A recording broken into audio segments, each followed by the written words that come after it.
Now, there is something else that we are dealing with, and that is the VA. And Yvonne Donnelly, who runs the 912 Project nationally, is on with us. And she wrote to me last night with an idea that she heard from a friend. Hi, Yvonne.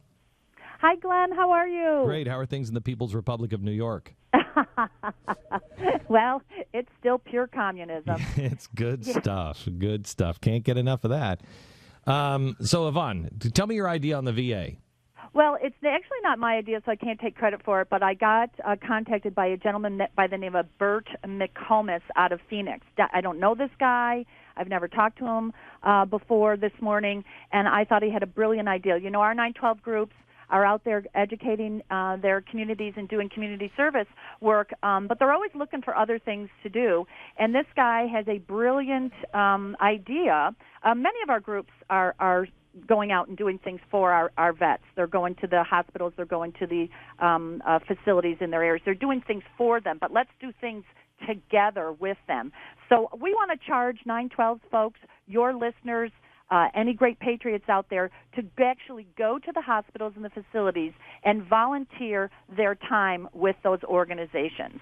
So instead of, we had a great program here in Rochester, New York, where I am, and the group, the 912 group here did a food drive. But what I'm saying is, let's go to those hospitals. If there's a crisis there, let's piggyback on that, and let's be those people that you're always talking about, and get out there and volunteer with those folks. And keep it simple. You don't have to do a whole lot. The site that this gentleman has that he has launched is vacrisis.com, and you can go sign up. And this is merely a way for us to, he's going to give those names and numbers to your local facilities, VA hospitals, to say, hey, we're going to volunteer. But you need to also contact those facilities, and don't give up.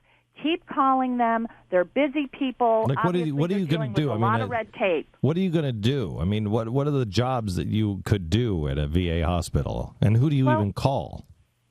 They do. Most of them do have coordinators that coordinate volunteers in special events. And I went on my local site last night, Glenn, and found that there was a contact person. So go to your local site, whether it's a hospital or outreach center, and there should be a person for you to contact.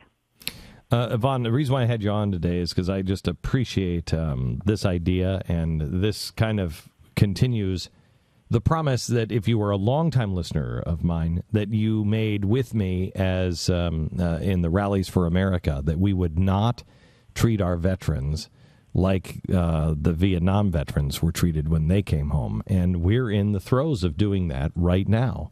Absolutely, absolutely. And wouldn't it have been really cool if this administration had come out and said what we're saying today, Glenn? Go out and volunteer. Go out and give back to those people. But that's not happening. But you and I and this gentleman, Bert McComas, are saying this.